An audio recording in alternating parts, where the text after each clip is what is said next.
আসসালামু আলাইকুম বন্ধুরা, দেখুন ড্রাগন গাছটাকে আমি গ্রাফট করেছিলাম।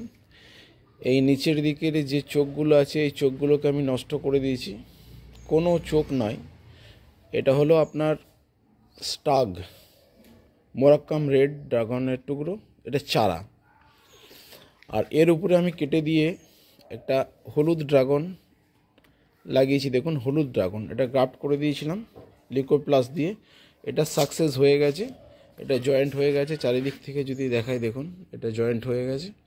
এটা হলো ডগার দিকে গ্রাফট করা।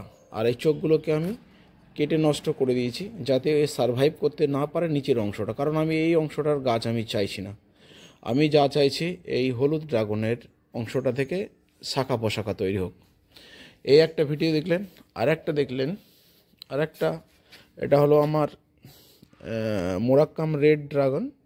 এই চারার অংশটা মোরাক্কাম রেড ড্রাগন, এটা বডিটা, এটাকে আমরা স্টাক বলি। এর শিকড় হয়ে গেছে, দেখুন লাগিয়ে রাখা ছিল, এখানে শিকড় হয়ে গেছে। ভালো করে দেখুন, এর শিকড় হয়ে গেছে, দেখুন এর শিকড় বেরিয়ে পড়েছে। আর এর চোখগুলোকেও আমি নষ্ট করে দিয়েছি, খালি রেখেছি এখানে নতুন করে চোখ গ্রাফটিং করেছি। এই চারটে চোখ গ্রাফটিং করেছি, এই চোখটাকে রেখেছি। এটাও হয়ে গেল 1 মাস।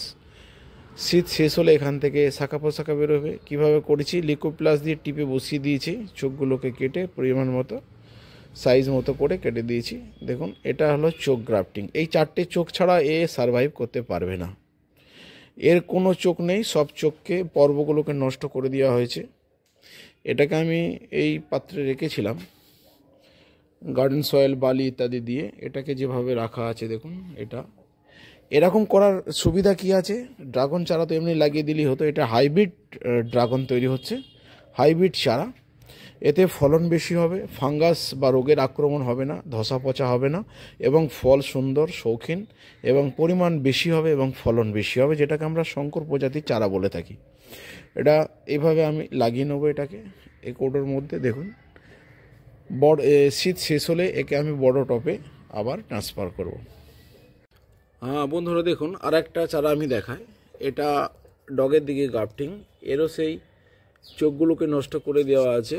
এটাও সাকসেস হয়ে গেছে, সাকসেস হয়ে গেছে। আর একটা দেখুন, এটাও সাকসেস হয়ে গেছে। এটাকে আমি লিউকো প্লাস দিয়েছিলাম, এর সুচ দিয়ে ভালো করে ফিক্সড আপ করে দিয়েছিলাম। আমি আজকে সুচগুলো খুলে নিচ্ছি, এই দেখুন সুচগুলো খুলে নিচ্ছি। লিকো প্লাসও ছিল, সুচও ছিল।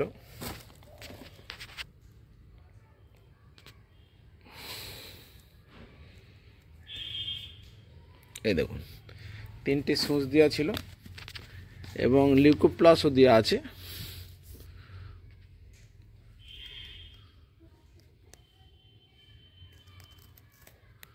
এই দেখুন লিকো প্লাসও দেওয়া আছে, এটাও সাকসেস হয়ে গেছে।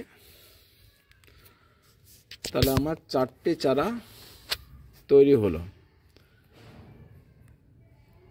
এগুলো হলুদ ড্রাগন। দেখুন এটা ঠেকাঠেকি না লাগে সেই জন্য একটা নিরিবিলি জায়গার মধ্যে রাখতে হবে, বাচ্চাদের হাতে বাইরে রাখতে হবে অন্তত 1 মাস। এটা শক্ত হয়ে ফিক্সড হয়ে যাবে। তারপর এটাকে আমি অন্য টবে সরিয়ে দেবো, বড় টবে সরিয়ে দেবো। এই একটা চারা দেখতে পাচ্ছেন, এই ক্যাম্বিয়াম লেয়ারের সঙ্গে জয়েন্ট হয়ে গেছে, দেখুন ভালো করে। এই একটা চারা, নিচের চোখ থেকে কোনো রকম আমরা শাখা পোশাখা হতে দেবো না। আমরা এই গাছের চারাটা নেবো, উপরের অংশের চারাটা নেবো, এটারও তাই। আর এটা যদি দেখায় দেখুন, এই একটা, এই চারাগুলোর অনেক দাম। এটা আপনার চোখ গ্রাফটিং, চোখগুলোকে গ্রাফট করা আছে। আর এটা ডগের দিকে গ্রাফটিং আছে। আর এগুলো ডগের দিকেই গ্রাফটিং আছে। ঠিক আছে বন্ধু, ভিডিও থেকে আসছি। আর একটা গ্রাফট আছে, সেই গ্রাফটটা এই মুহূর্তে দেখাতে পারছি না কারণ সেটা ছাদে আছে। আচ্ছা, যাই হোক, লাইক শেয়ার কমেন্ট এবং সাবস্ক্রাইবের অনুরোধ রইল। ভিডিও থেকে আসছি, চ্যানেলটা সাবস্ক্রাইব করুন এবং ভালো লাগলে লাইক করুন, ভিডিও দেখতে থাকুন আর সারা বিশ্ববাসীর জন্য দোয়া করুন।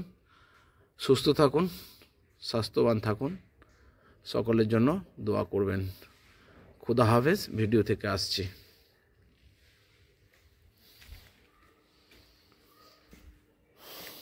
আপনারা ইজিলি এইভাবে করে নিতে পারেন। এটা 1 সপ্তাহের মধ্যে আপনার চারাটা তৈরি হয়ে যাবে। এটা হলো আপনার চোখ গ্রাফটিং। চোখগুলোকে অন্য গাছের চোখ দিয়ে গ্রাফট করা হয়েছে। খেয়াল রাখতে হবে যেন প্রজাতি দুটো আলাদা হয়। সায়ন আর স্টাগ, নিচেরটাকে বলি স্টাগ, উপরেটা সায়ন। সায়ন আলাদা প্রজাতির হবে, স্টাগ আলাদা প্রজাতির হবে, তবে আপনার শঙ্কর প্রজাতির চারা তৈরি হবে। লিকুইড প্লাস দিয়ে টেনে বেঁধে দিয়ে নিরিবিলি জায়গায় 1 সপ্তাহ রাখলেই আপনার চারা তৈরি হয়ে যাবে। ঠিক আছে বন্ধু, ভিডিও থেকে আসছি। লাইক শেয়ার কমেন্ট সাবস্ক্রাইবের অনুরোধ রইল। খুদা হাফেজ।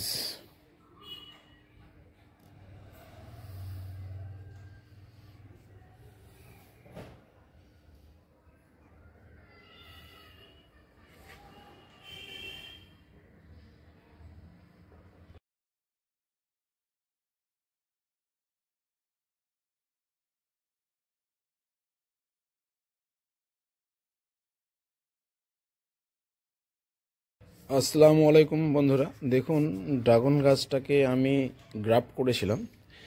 এই নিচের দিকের যে চোখগুলো আছে এই চোখগুলোকে আমি নষ্ট করে দিয়েছি। কোনো চোখ নয়, এটা হলো আপনার স্টাগ, মোরাক্কাম রেড ড্রাগনের টুকরো, এটা চারা। আর এর উপরে আমি কেটে দিয়ে একটা হলুদ ড্রাগন লাগিয়েছি। দেখুন হলুদ ড্রাগন, এটা গ্রাফট করে দিয়েছিলাম লিকুইড প্লাস দিয়ে। এটা সাকসেস হয়ে গেছে, এটা জয়েন্ট হয়ে গেছে। চারিদিক থেকে যদি দেখাই দেখুন এটা জয়েন্ট হয়ে গেছে।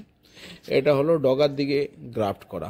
আর এই চোখগুলোকে আমি কেটে নষ্ট করে দিয়েছি যাতে এ সারভাইভ করতে না পারে নিচের অংশটা, কারণ আমি এই অংশটার গাছ আমি চাইছি না। আমি যা চাইছি এই হলুদ ড্রাগনের অংশটা থেকে শাখা পোশাখা তৈরি হোক। এই একটা ভিডিও দেখলেন। আরেকটা দেখলেন, এটা হলো আমার মোরাক্কাম রেড ড্রাগন। এই চারার অংশটা মোরাক্কাম রেড ড্রাগন, এটা বডিটা, এটাকে আমরা স্টাগ বলি। এর শিকড় হয়ে গেছে, দেখুন লাগিয়ে রাখা ছিল, এখানে শিকড় হয়ে গেছে। ভালো করে দেখুন, এর শিকড় হয়ে গেছে, দেখুন এর শিকড় বেরিয়ে পড়েছে। আর এর চোখগুলোকেও আমি নষ্ট করে দিয়েছি, খালি রেখেছি। এখানে নতুন করে চোখ গ্রাফটিং করেছি, এই 4টে চোখ গ্রাফটিং করেছি, এই চোখটাকে রেখেছি। এটাও হয়ে গেল 1 মাস। শীত শেষ হলে এখান থেকে শাখা পোশাখা বেরোবে। কীভাবে করেছি, লিকুইড প্লাস দিয়ে টিপে বসিয়ে দিয়েছি, চোখগুলোকে কেটে পরিমাণ মতো সাইজ মতো করে কেটে দিয়েছি। দেখুন এটা হলো চোখ গ্রাফটিং। এই 4টে চোখ ছাড়া এ সারভাইভ করতে পারবে না। এর কোনো চোখ নেই, সব চোখকে পর্বগুলোকে নষ্ট করে দেওয়া হয়েছে। এটাকে আমি এই পাত্রে রেখেছিলাম গার্ডেন সয়েল, বালি ইত্যাদি দিয়ে। এটাকে যেভাবে রাখা আছে দেখুন, এটা এরকম করার সুবিধা কি আছে, ড্রাগন চারা তো এমনি লাগিয়ে দিলেই হতো। এটা হাইব্রিড ড্রাগন তৈরি হচ্ছে, হাইব্রিড চারা। এতে ফলন বেশি হবে, ফাঙ্গাস বা রোগের আক্রমণ হবে না, ধসা পচা হবে না, এবং ফল সুন্দর শৌখিন এবং পরিমাণ বেশি হবে এবং ফলন বেশি হবে, যেটাকে আমরা শঙ্কর প্রজাতির চারা বলে থাকি। এটা এইভাবে আমি লাগিয়ে নেবো এটাকে এই কৌটোর মধ্যে। দেখুন শীত শেষ হলে একে আমি বড় টবে আবার ট্রান্সফার করব।